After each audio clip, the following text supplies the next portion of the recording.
Hello, welcome to Hollywood Crime Scene. This is Rachel Fisher. Hi, I'm Desi Jedeikin. Hey, Desi. Well, what's up? I like when you do that. I do. Should we start by thanking our lovely Patreon subscribers from this past week? Yes.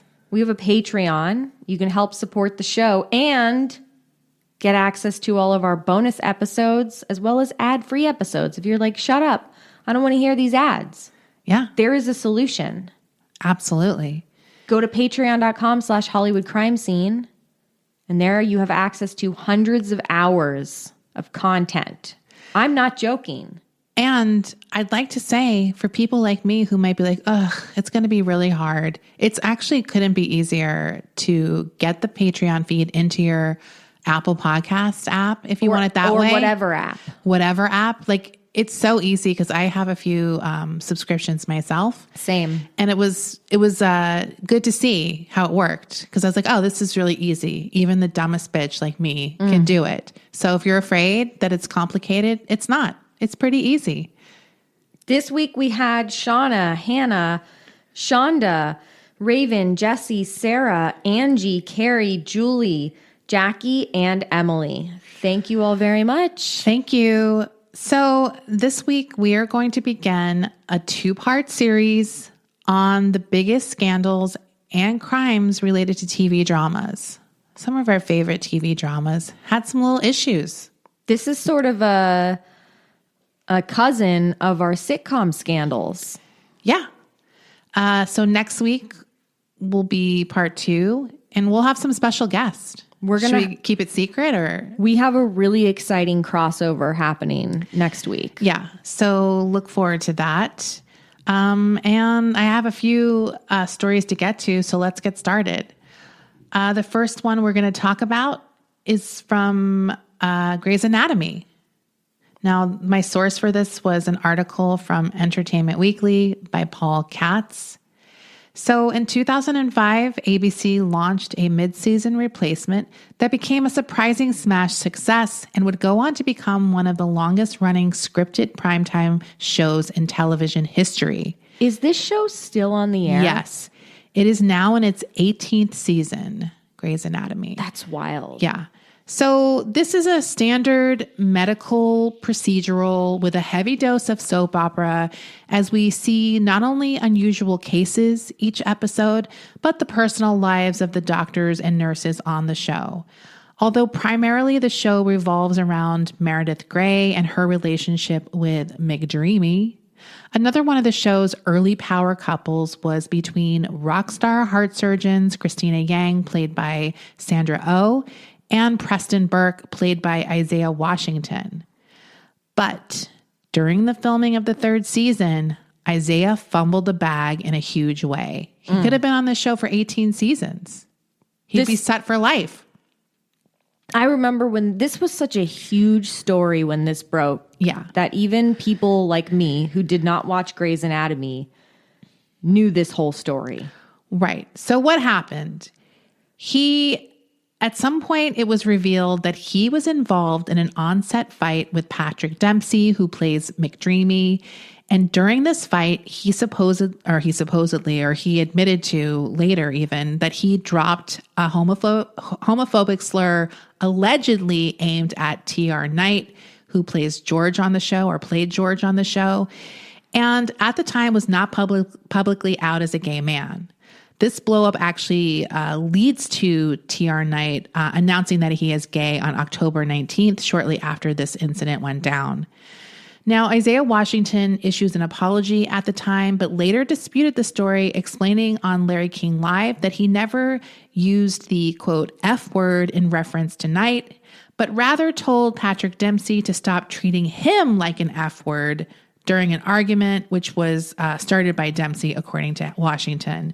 He said this is a word to him that meant that he was treating him like he was weak or a person who was not deserving of respect. Now, I just like to say that is exactly partially why people don't like that word being used, even against someone who is not gay, because it's equally offensive in that regard. Yeah, it's a slur. It's a slur. So that was his sort of like excuse, I guess. I wasn't saying it to a gay person. I was saying, I don't want to be talked about like that, or whatever, treated like whatever he thinks that word means, which is also bad. So he doesn't let it go, though, Isaiah Washington. No. Next, he is interviewed on the red carpet at the Golden Globes in January of 2007. And he jokes while he's being interviewed, quote, "I love gay. I wanted to be gay. Please let me be gay." After I'm sorry. Like, that's not how you make up for saying something bad. Like, it's crazy. Honestly I love gay. Please let me be gay. Like, the please let me be gay is okay. It's like, calm down. Now, after the show wins Best Drama, he once again is back with the press because they're obviously asking him questions about this conflict backstage. And he says, "No, I did not call TR and says the slur." Right. Okay. Like, he doesn't say the F word or the homophobic. He just says it. Yeah. I didn't call him that. So yeah. And TR Knight goes on Ellen DeGeneres. I'm sorry. Just and what a fucking, what was he thinking? I don't know. It's like, does he not have a PR person? Like, at least a crisis PR person at this point? It sounds like he doesn't have a filter when he just said the word out loud again to another reporter. I think he just truly didn't see what the big deal was. Right. Like, in a way, he didn't internalize the apology. No, I think he knew that other people thought it was a big deal, but he didn't truly see what the problem was. Right. But he was like sort of forced to apologize, I guess. So one of TR's biggest defenders at this time is Katherine Heigl, our friend from My Father the Hero, which we recapped on our Patreon. Just a little plug. And she goes after Isaiah Washington. And at some point she says, "I'm going to be really honest right now. He needs to just not speak in public, period. I'm sorry. That did not need to be said, and I'm not okay with it." Whoa. So he finally gets some PR, I guess, because he starts going on this apology tour. He releases another apologetic statement. He shoots a PSA for GLAAD that airs during the May 24th Grey's rerun. And a source close to him tells EW that he asked for a chance to tell his side of the story and even offered to resign twice, but the studio and network said no. The source said, quote, "He even volunteered to sit down with Diane Sawyer." That's wow. Wow. But ABC Studios were like, "No, we're going to discourage you from talking, from speaking about the incident anymore," which is probably the right call. So he issues another apology at length for using the slur in this argument with Patrick Dempsey. And a source tells People magazine at the time, and this is January of 2007, that he was scheduled to return to Grey's Anatomy set as early as the end of the month for the first time since entering executive counseling after the comments at the Golden Globes happened. Executive counseling. I don't even know does that exist anymore? I don't know. So the character, but things were not going well for him because things start happening with his character, which seems like indicative of what might be happening. His character, Preston Burke, breaks off his wedding to Christina Yang, and Isaiah skips out on the May 17th finale. Shortly after that, on June 7th, ABC Studios confirms that Grey's Anatomy star Isaiah Washington will not be returning to the show. Now, he does continue working as an actor, and his feelings about the incident only make him more angry in the years to come. In particular, his anger is really directed at Katherine Heigl, and things start coming up again in 2020. So, really? Yeah, and even last month. So this is from a 2020 Vanity Fair article by Emily Kirkpatrick. Isaiah Washington in 2020 tweets out a photo of Katherine Heigl out of nowhere. Nothing had happened. It just pops up in his feed one day. And the the caption on the photo, or the tweet on the photo, as "This woman once proclaimed that I should never be allowed to speak publicly again. The world agreed with her proclamation back then and protested for my job and my head in 65 languages. I wish I was on Twitter in 2007 because I will never stop exercising my free speech." Someone commented on his tweet and he said, "I've learned that all the money ain't good money and no amount of money can replace your dignity and integrity. Some call it living by your principles." Now, after these tweets popped off, people were like back on his ass, right? Including Perez Hilton. Well, I don't really give a fuck what he thinks. Well, he went off on Perez Hilton. He said, "I have no idea why you lead the charge to remove me from my hit show, knowing it was a lie. You even intentionally called Will.i.am that disgusting word and never apologized. But here you are, hypocrite. Just thank me for making you look like a hero." So he goes off on Perez. That's true. Do you remember that when Perez used that slur against Will.i.am? I remember their big old beef that they had. Yeah. Yeah. We should do early beefs of the 2000s. There were so many. Yeah.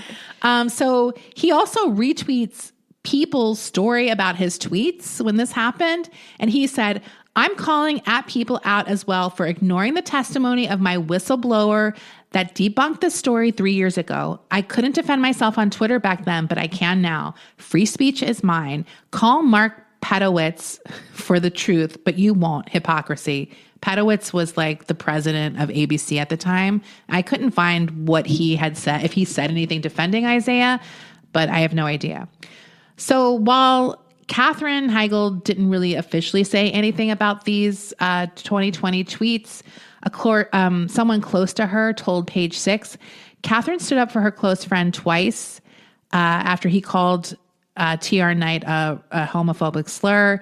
That's hate talk, not free speech. She is proud that she stood up for him, and Katherine is and always will be an advocate and ally to the LGBT community. Meanwhile, Katherine has her own dramatic exit from the series in 2010. You might remember she wins a supporting actress Emmy for the show during those early seasons, I think for season 4. She was quite good. Yeah, she's great.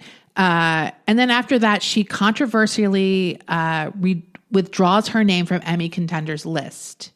And she issues a statement saying, "I did not feel that I was given the material this season to warrant an Emmy nomination. In addition, I do not want to potentially take away an opportunity from an actress who was given such materials." So real slight to the writers and producers of the show, even though it's sort of on a noble front. Yeah, that is such a look. It's probably not good because it is. Yeah, on one hand, you are really dissing these writers who just withdraw your name.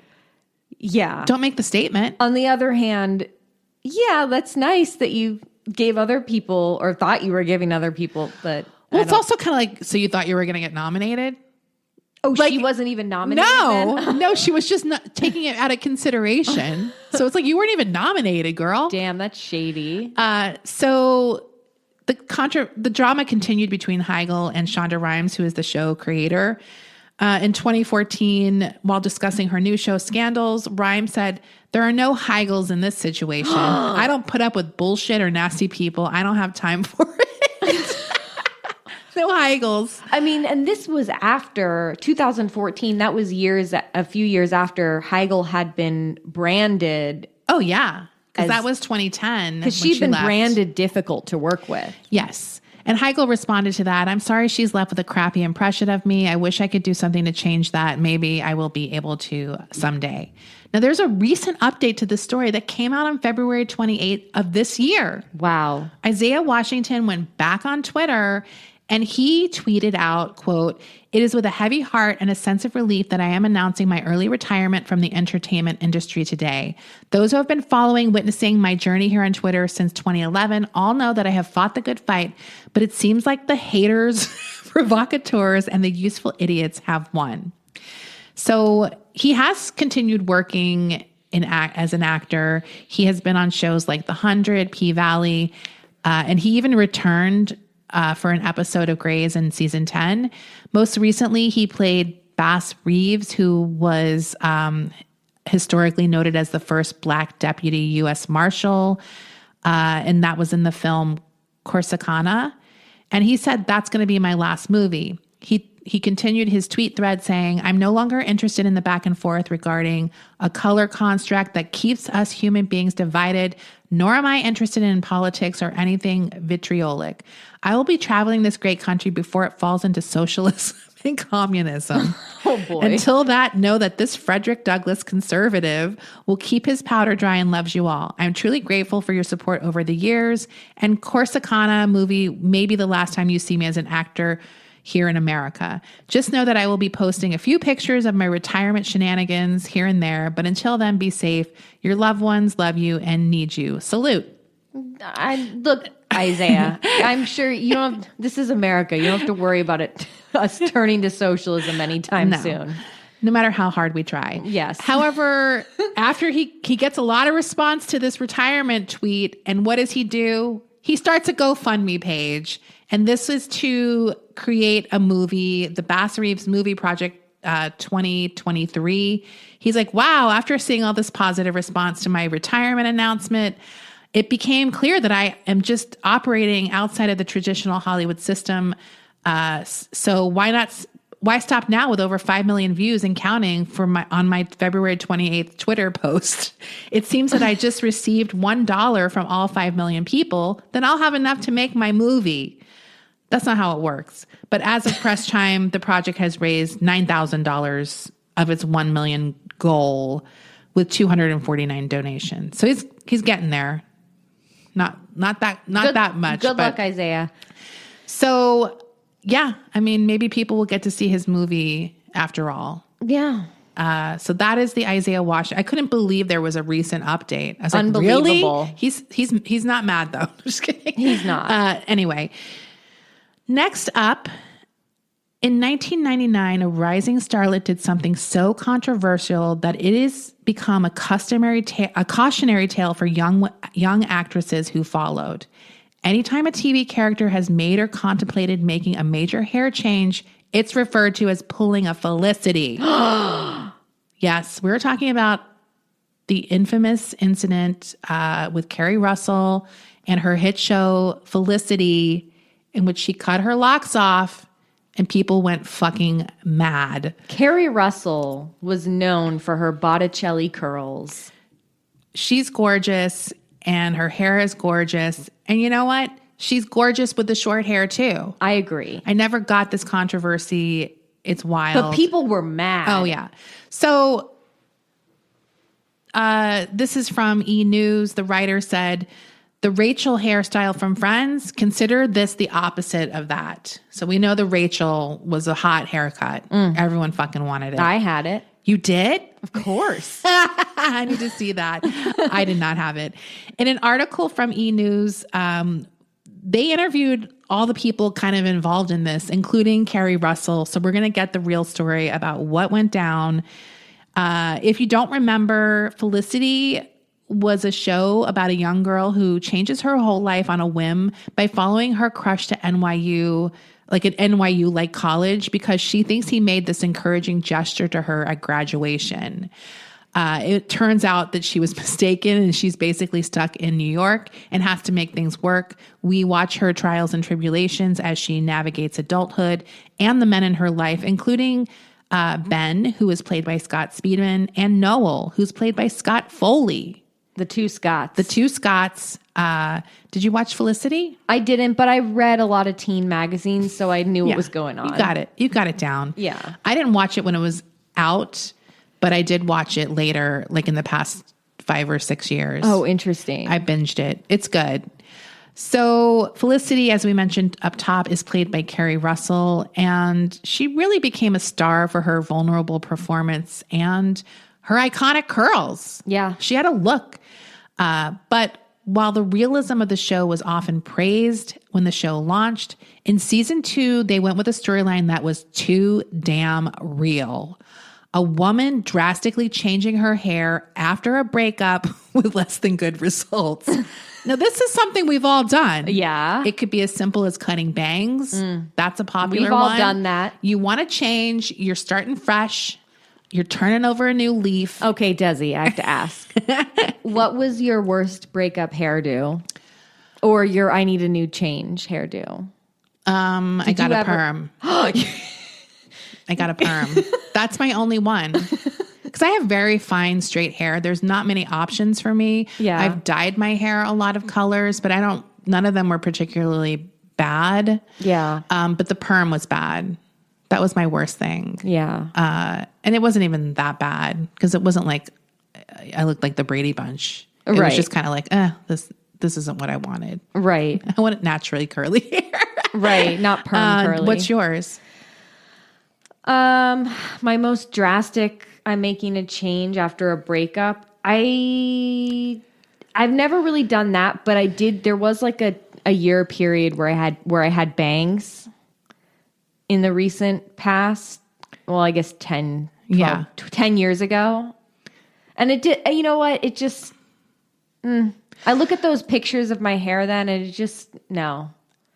I don't think I've ever had anything where it's like embarrassing. Yeah. But I just don't like it. It's more me.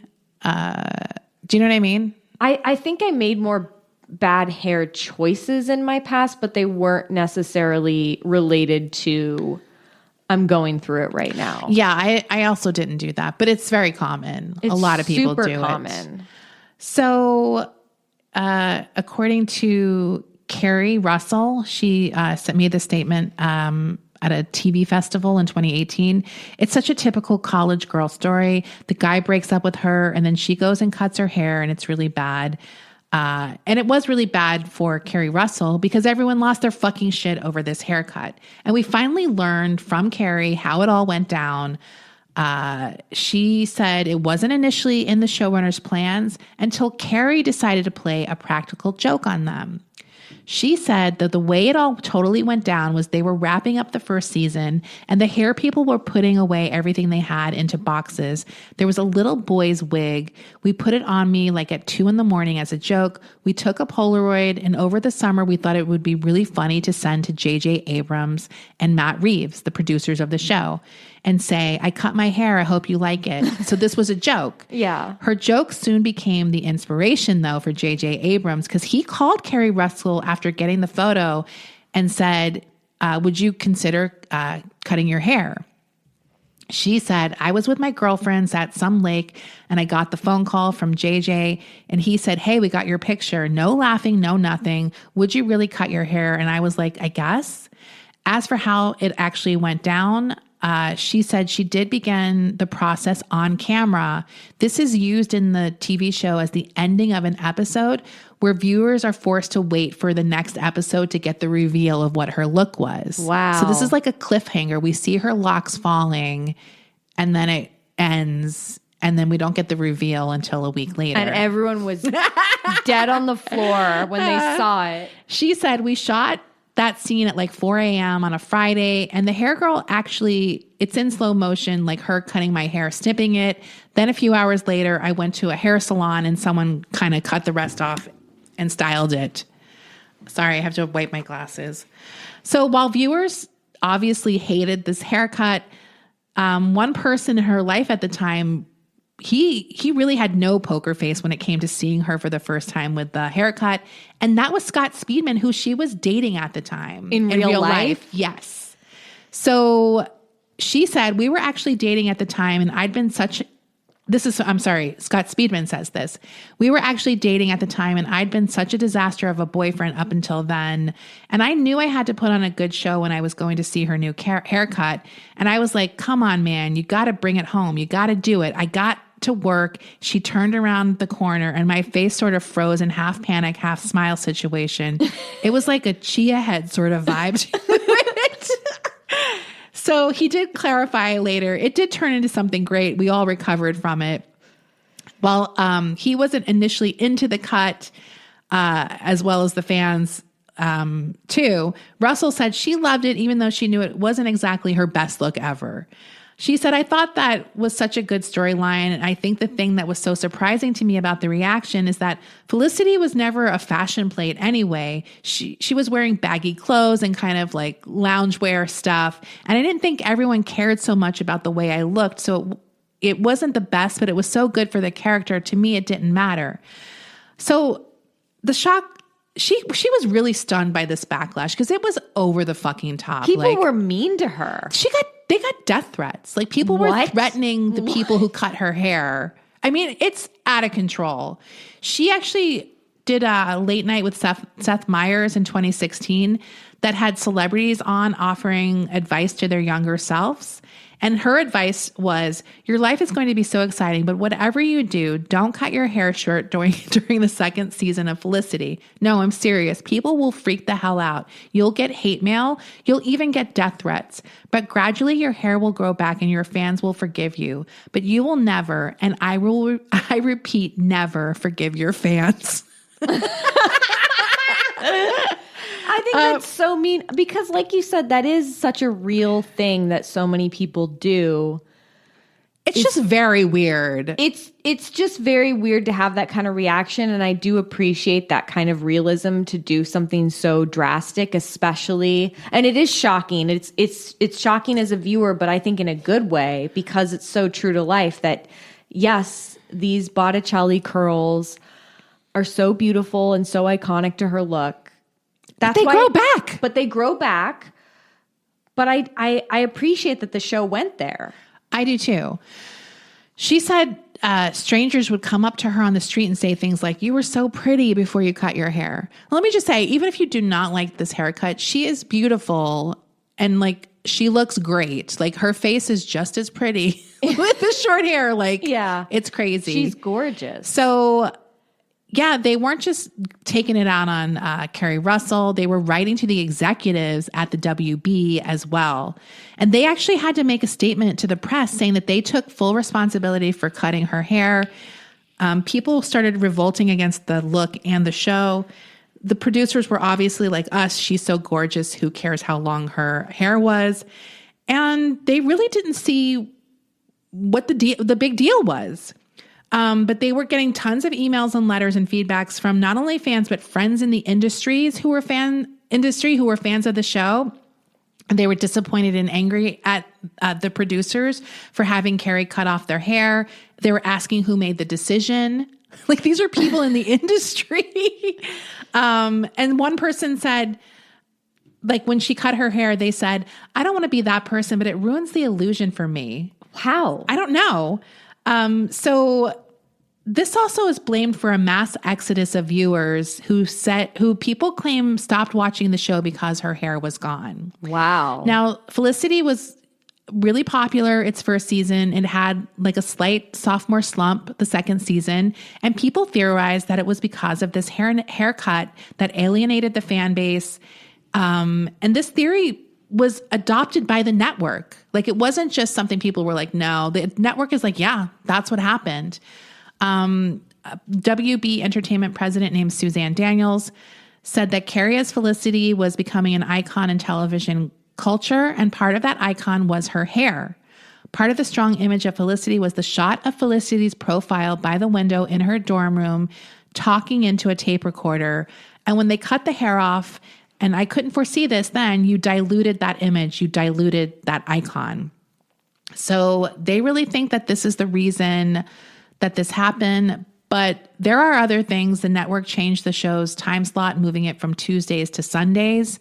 And the storylines got a little darker on the second season as well. Really? So that people were like, well, there's other things that could possibly have led to that. I want to watch Felicity now. It's good. There's only 4 seasons, so it's really fast to watch. It's very good. As her hair started to grow back, ratings slowly increased, but never reached the numbers that it hit in season 1. The outcry reportedly even led to other TV networks banning its young stars from ever cutting their hair short. Damn. That's so fucked up. Yeah. One person, Suzanne Daniels, was reported as saying in an interview, nobody's cutting their hair again on our network and on our staff. That's my new stance. No more haircuts. So Obviously, Felicity is canceled in 2002, but this incident lives on in television history. Teen dramas that followed, including Buffy the Vampire Slayer, One Tree Hill, Sabrina the Teenage Witch, all make quips about this pop culture moment. Sabrina, in particular, is receiving flack for an expose she wrote, and she asked in it, "Why is everyone looking at me like the girl who told Felicity to cut her hair?" Right. So it definitely became something just iconic. It was a in pop culture thing. Yes. So our last story before we take a break. In 1996, Hunter Tylo was set to leave her daytime TV job on The Bold and the Beautiful in order to make the leap to primetime TV. She had been hired to play Taylor McBride on Aaron Spelling's primetime soap, Melrose Place. Listen to Bitch Slap. That's a plug for our other... That's a plug for our Melrose Place recap show.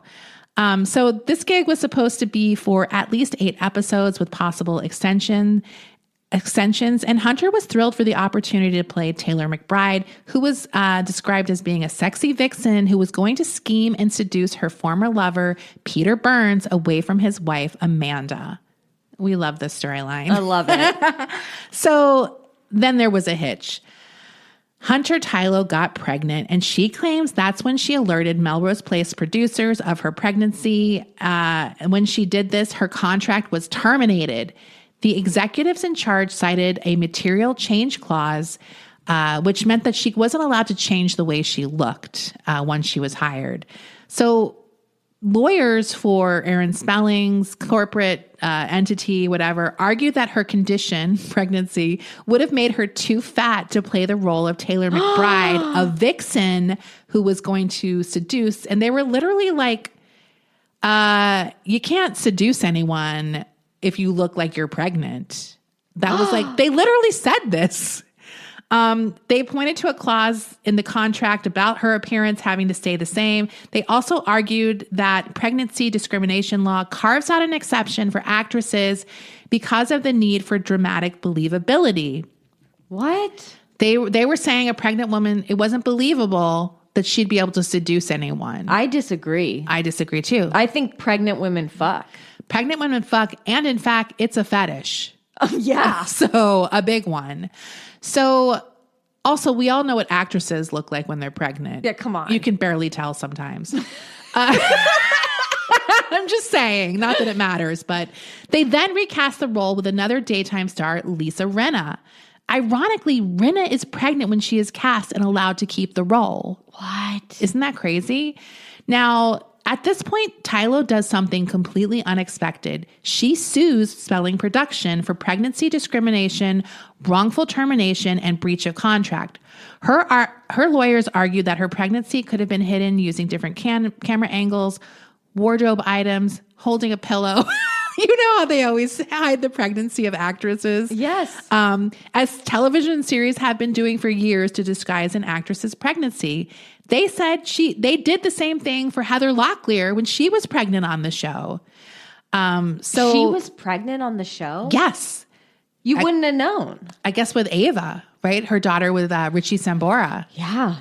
So one of the most shocking claims she makes in this lawsuit is she says that she overheard a conversation with producers where one of the producers said, "Why doesn't she just go out and get an abortion? Then she can work." So representatives on Spelling's behalf denied any wrongdoing on their part. They said that Tylo was a liar and publicity seeker, and they said that they even offered her a new contract and a new character role as part of a settlement offer. Now, by the time the trial begins, Hunter is in her 3rd trimester with her daughter, Katya, and to underscore her point that she could be pregnant and sexy at the same time, she shows up to court every day in tight mini skirts and looking really hot. Her pregnancy barely showing, even though she's like 8 months pregnant. Good for her. I love it. The deposition. I would do that. Yeah. No, it's a great idea because it's like, here, look. I'm hot. And, you know, like I said, she probably those people gain like 15 pounds when they're pregnant. Like, it's like crazy. So they also had a deposition from an executive producer named Frank South. And in this, he told Spelling that it was not dramatically sensible to have a woman who was 5 months pregnant rolling around in bed with our stars. Why not? I don't know. Where these people are like from the 40s. Like, what is going on here? Now, Locklear testifies in court that she was able to continue playing a similar role while pregnant. And Lisa Rinna also testifies that she was expecting at the time and was allowed to continue with the role. So that's pretty damning for the company. That's bad. They award her $4.8 million. Wow. $4 million for emotional distress and 800 something thousand for economic loss, which was more than she asked for. She only asked for $2.5 million and they gave her more. She said, they never dreamed I would challenge them. Never. Believe me, no woman in this business wants to challenge a producer. You can be blackballed very easily, and I was attacked on every side. People were telling me I would never make it, that I was hurting my career, but I came through all of it. She said the victory was a victory for every woman and every child that's not born. Okay. Calm down, Hunter. And then she goes to work on Bold and the Beautiful again. I think she's there for literally 30 years, forever. You know, those daytime actresses, they'll be on the show for fucking 30 years. Yeah. It's a great little gig for them. It is a great gig. It's a hard job, but it's great. It's very hard, but she did find other projects after that. And Lisa does fine in that role. We all know. Look, Lisa was a great choice for that role, even if she's a complete fucking clown in that role. She is, but it's very funny. But by the time Lisa joins the show, it's already gone off the rails so much that it just makes sense that Lisa Rinna would join the show. Absolutely. It kind of is meant to be. I literally cannot wait to watch it because now I have the context of her on Real Housewives of Beverly Hills. And I think it's going to make it even funnier. Because you haven't seen Melrose since then. No. And I actually never liked Lisa Rinna because I was a huge daytime soap person. And like you said about Felicity, even though I didn't watch Days of Our Lives, I knew everything about it because I read Soap Opera Digest. Yeah. I would literally use my babysitting money to fucking buy that magazine. I would read about all of the different couples. That is crazy. It's totally crazy. I love that though. So I knew who she was. I knew who Hunter Tylo was. And when she came on, I hated Lisa Rinna. And then when she came on Real Housewives of Beverly Hills, I was also why is she still here? She's like an Alyssa Milano type for me, who also comes on Melrose later. Yeah, who's also God, Desi. And am I vindicated or what? You can't win in the later seasons of Melrose Place. No, but I feel good that my childhood hates have been fully vindicated, even though it took a long time. I was always right about Alyssa and Lisa. Wow. So I'm Wait, just what saying, did Alyssa do? To me? Personally? No, I know what she... Oh, she's just annoying to me personally. That any of that happened in person. You just think she's annoying. Well, but I think a lot of people don't like her. Remember she wanted to do the sex strike? Oh, yeah, and everyone's like, she does a lot of stupid shit on Twitter where I think people have finally turned on her. Yeah. Because she's kind of tone deaf and clueless. Yeah. I don't think she's done anything truly cancelable or whatever. No. But I think people are just tired of her shit. And I've always been tired of her shit. Anyway, we'll be back after this break. Okay. This is a wild story. This is about a show that neither one of us, I'm sure, have ever watched. But I think this story is very interesting. In 1987, ABC dropped a highly unusual TV show that was based on a Channel 4 British TV film called Max Headroom 20 Minutes into the Future. The show was called Max Headroom and was set in a futuristic dystopia ruled by an oligarchy of television networks and features the character and media personality Max Headroom. Now, I tried to figure out what this show was about. It's basically this guy played by Matt Frewer named Edison Carter is kind of trying to find this corruption in this TV oligarchy world. At some point, he gets injured in a motorcycle accident in a parking lot, and some hacker creates a computer-generated version of him in order to help him expose corruption. Wait, is Max Headroom the guy from the 80s who interrupted the broadcast? This is the story I'm telling.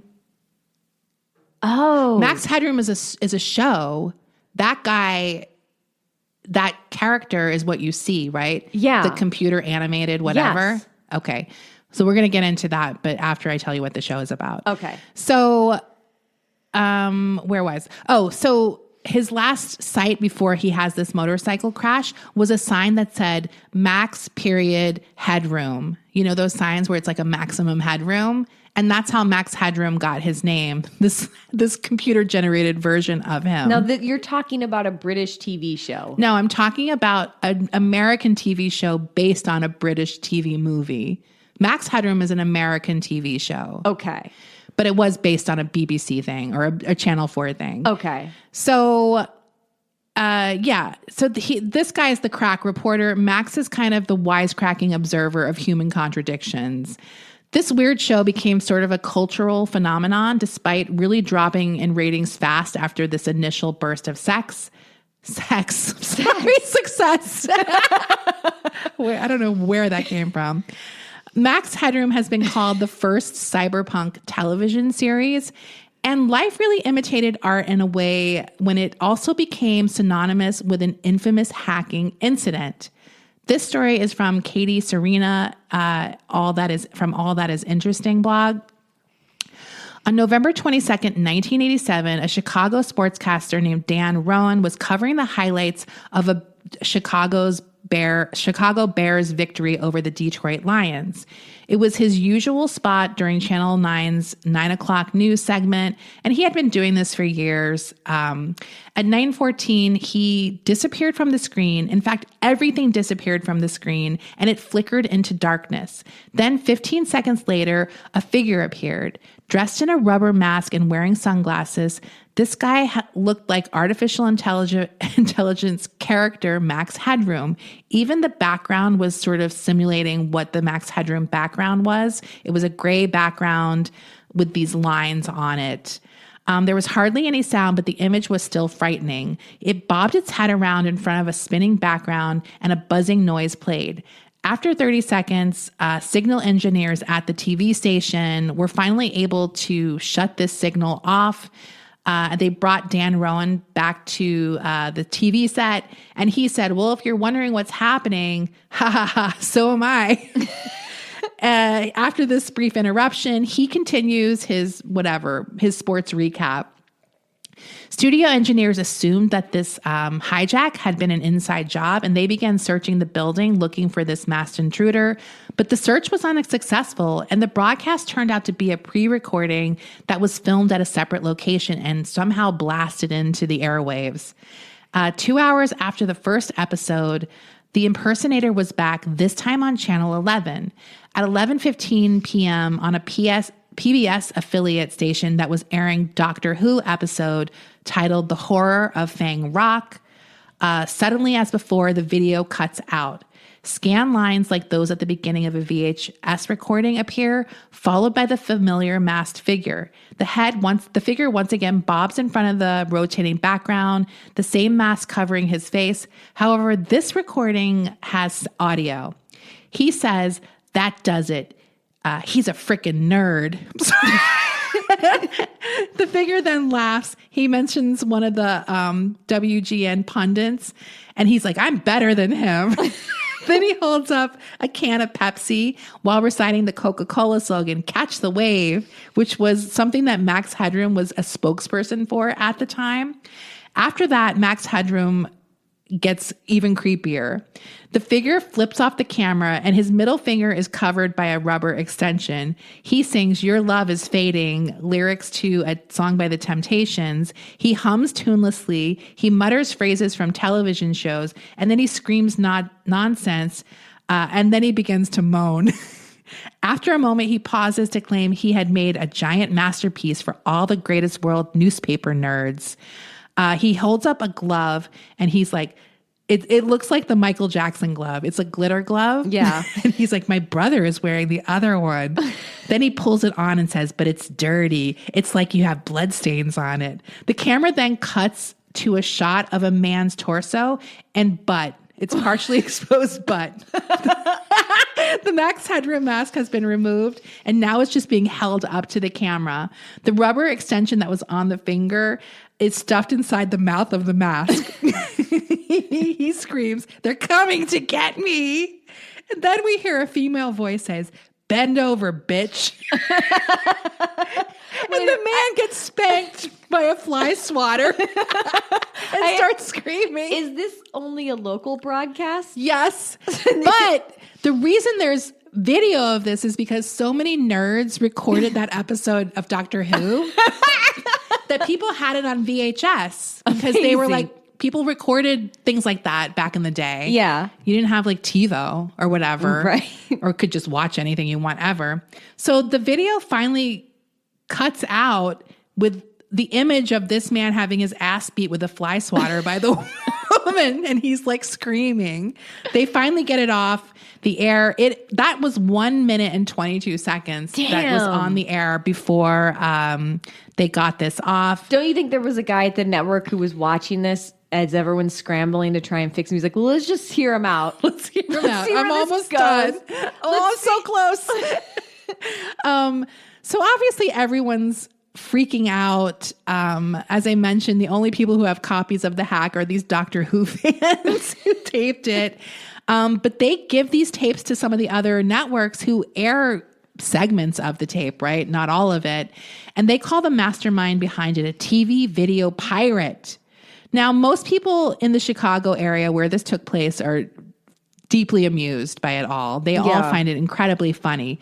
You know who didn't find it funny? The FCC. Oh. They're furious about this.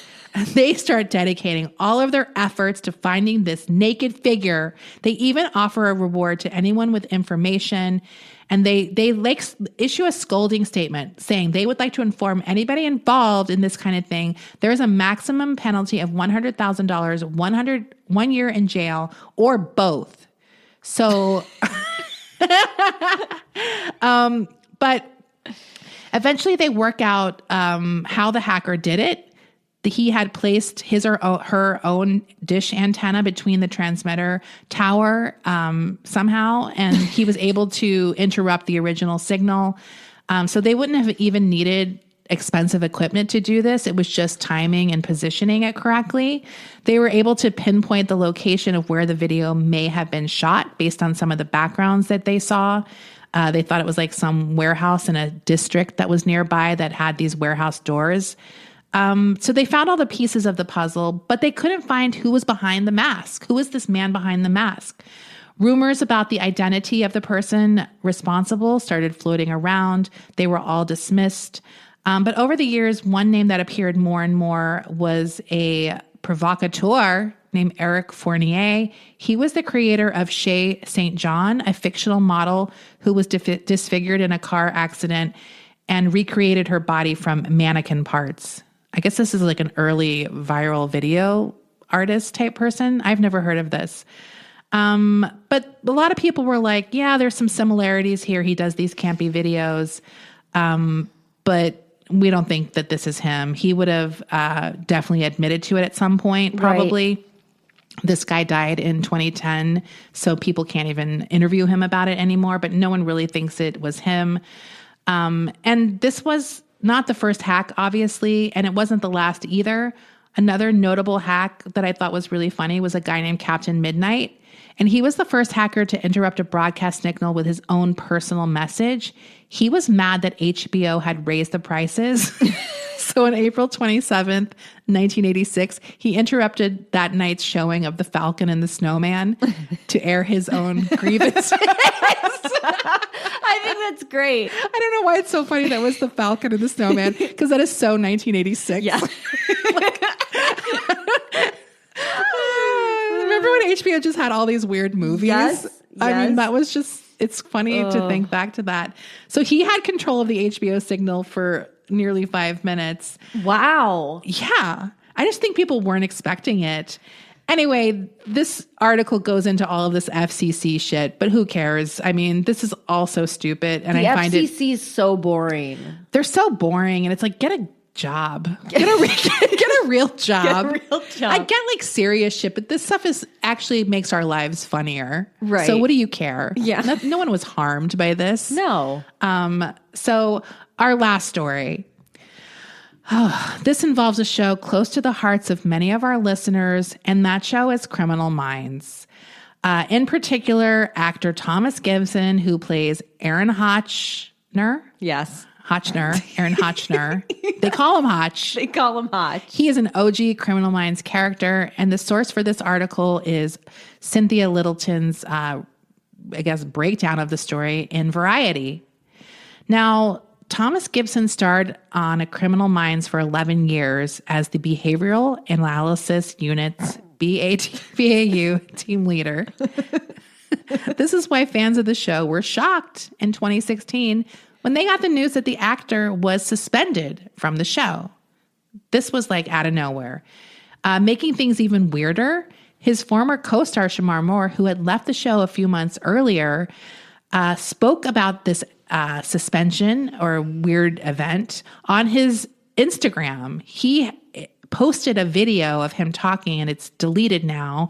It didn't mention Gibson by name, but it seemed like he was addressing this situation that was kind of like, people were sort of low-key talking about, but no one knew what really happened at this point. So he says in this Instagram post, a lot of birdies chirping out there. The gossip is real. I'll just say this. I believe in karma. Good things happen to good people, honest people, hardworking people, humble people, people who believe in basic goodness, treat people how you expect them to treat you. Celebrate yourself and celebrate your blessings as you should. But just know that you're not better than anybody. Damn. So what happened? In early August of 2016, Thomas Gibson got suspended from Criminal Minds due to an on-set physical altercation with one of the show's writer-producers. After his suspension, Gibson makes a public statement of regret for the incident, explaining the quarrel was based on creative differences surrounding a Criminal Minds episode he was directing. But on August 12th, producers took into consideration other bad behavior on the actor's part, and he was fired. This was the final straw for them. They issued a statement that said, Thomas Gibson has been dismissed from Criminal Minds. Creative details for how the character's exit will be addressed in the show will be announced at a later date. Now, according to TMZ, Gibson reportedly had a history of bad behavior behind the scenes. The actor was apparently aggressive and verbally abusive for years on set. In 2010, he pushed an assistant director while filming a scene because they were moving too slowly, and the network made Gibson go to anger management classes. Variety reported that multiple sources described him as a mercurial personality on set who would be quick to anger. The outlet noted that Gibson and his Criminal Minds co-star Shamar Moore had an extremely tense relationship. Sources said his habit of arriving late to the set aggravated Thomas Gibson. He also had demands that the producer's schedule be juggled to allow him maximum flexibility to travel to his home in San Antonio, Texas, and this was a source of friction with other actors and producers. One staffer described him as selfish in that regard. TV Guide also reported that in 2013, he was arrested on suspicion of a DUI. Variety said that after that DUI, he lost his driver's license. And while because of that, Criminal Minds staffers had to drive him to and from set and drive him around. Like it was their responsibility now to drive him. And I'm sure it was pretty unpleasant during that experience. Now, the shoving incident I mentioned earlier came late at night before the holidays in 2010 during a location shoot on the 6th Street Bridge near downtown LA. It was a chase sequence that called for Gibson to drive quickly across this bridge. And there was some confusion about when Gibson was supposed to drive off. After the take, he came out of the car yelling and confronted this assistant producer about safety concerns.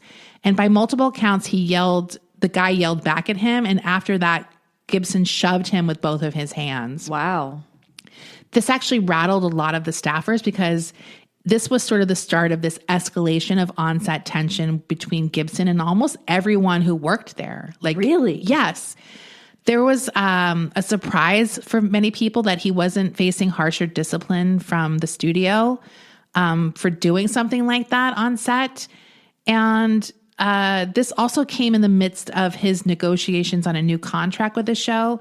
So they were like, this is the perfect opportunity to deal with it. Yeah. But basically they're like, okay, just take some anger management classes and that'll be good enough. Now, despite this altercation, that assistant director remained on the set, but he eventually moves over to the spinoff Criminal Minds Beyond Borders. So after he gets fired, he releases a statement. Thomas Gibson releases a statement. He says, I love Criminal Minds and have put my heart and soul into it for the last 12 years. I had hoped to see it through to the end, but that won't be possible now. I would just like to say thank you to the writers, producers, actors, our amazing crew, and most importantly, the best fans that a show could ever hope to have. Now, when he leaves, some people do describe him positively as a family man. Right. And most others were really happy that he was finally gone. Now, what happened to Hotch? He goes into the witness protection program after a serial killer stalks his son. At school. I can't wait to get to that. Look, you know it's bad. I've never seen anything like this on a show with the character getting kicked off. Because it's not like this happened in between seasons either, where they could, some time had passed. You know what I mean? Like, this is mid-season. He's been with the show since the very first episode. Right. And he's like a main guy. Yeah, he's a main guy. He's like an anchor. He's the anchor of the show amongst the other BAU team members. He doesn't even get like a goodbye episode. It's like he got fired and then he just gets exposition. Like other characters are like, oh, he's in the witness protection program and he's not coming back. Yeah, they talk about that a little bit because they had filmed some episodes obviously in the can, right? Yeah. And they just had to like keep going with other episodes without him before they figured out what they were going to do. Yeah. I mean, I've never seen anything like it on a TV show. Like a lot of times you see someone is leaving a show and there's like, they get an episode, a goodbye episode where they're there. Right. Well, we didn't get into this, but maybe we will on another like or they're killed sitcom off. one. Yeah. But that happened with Jeff Garlin on The Goldbergs. Oh, really? Yeah. He also had bad set behavior. I don't know the extent of it, so I don't want to like downplay it because it might have been really illegal or something. I can't remember what it was. But he got like, they just took him off and they CGI'd him. What? Yeah. We have to look into that story because they did something really weird and then they killed him or something. But it's off camera. That's more weird though on a sitcom. Yeah. To do that to somebody. But I think they were like, he needs to go. Like, that's how bad he was on set. No, I mean, it is wild when you get there because it feels so unceremonious for this huge character. Oh, this character under other circumstances would have had a huge send-off. Yes. Even if it was incredibly sad and dramatic, he got killed or whatever. No. It would have been a big thing. It appears like when you get to that area, you're like, oh, they hated him. They were done. I think it was a financial liability at that point. Right. So that's how you know. Look, they don't give a fuck about people, but if they're going to lose money, right? Corporations, they're not going to risk because those people could sue them. Right. Because he's making that a dangerous workplace. And it was a risk to take because obviously fans were really devastated that he left the show. Who might not know like the ins and outs of it, of the whole situation that happened. But even if they did know, they're still devastated that this beloved character is now gone. Well, because it's, you're missing the character. You don't give a fuck about Thomas Gibson. Like, you know what I mean? It's like Hotch. It's like, well, can't we just finish Hotch out? Right. Like, why do we have to, I can see the disconnect is probably one thing. Yeah. But yeah, hopefully he gets help. He seems like he has some problems. On Reddit, you always get a post from somebody on Criminal Minds subreddit. You always get a post from someone who's like, maybe wouldn't it be great if Thomas Gibson came back as Hotch for season 17 of Criminal Minds? And there's always someone like, he's not coming back. He's never coming back. Well, I saw that in one of the articles I read. They're like, will he show up in Evolution? And I can't remember who the quote was from or if it was just the writer, but they're like, he will never come back. Like he's never coming back. Like, whoa. So that's like the official line too, not just Reddit. Really? Like this guy's not coming back. They don't like him. there's no reason to bring him back, and they don't fucking care. Like, they're not bringing him back ever. So I'm here to squash that little dream.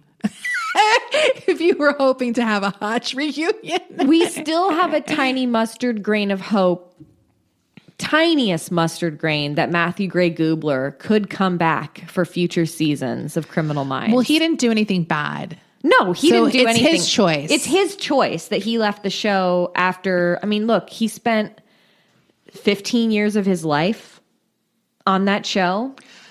Yeah. I mean, I would say what they need to do, bring back all the fallen cast members or whatever for a very special episode, and we CGI Hotch. And maybe he's just on the playground in the witness protection program, and he like waves a hand.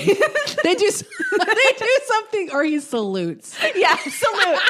A salute would be good. We see him at a distance, and someone's like, "Is that Hotch?" Oh, hey, Hotch. And we see him go into a store, and it's just like a shimmery vision. I like that idea. Yeah. We should write for Criminal Minds. Seriously. Honestly, we could dream think gig. of some real freaky shit. That is my dream writing job. I don't even want to be a TV writer, but if I could, it would be for Criminal Minds. I don't even want to write the scripts. I just want to be in the room and have ideas. Like, here's what we're going to do. I have a great serial killer.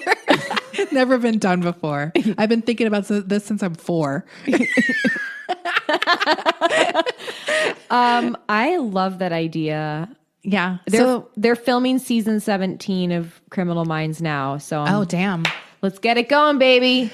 We're going to be back soon. That's our part 1. TV scandals and kind of crimey shit. Yeah. Like, you could get arrested for some of this shit. He assaulted people. That's part 1. We will be back for part 2 with our very special guests. Yeah. No spoilers. No spoilers. We're excited to have them on. Yeah. Next week. We got even more TV drama scandals. Bye. Bye.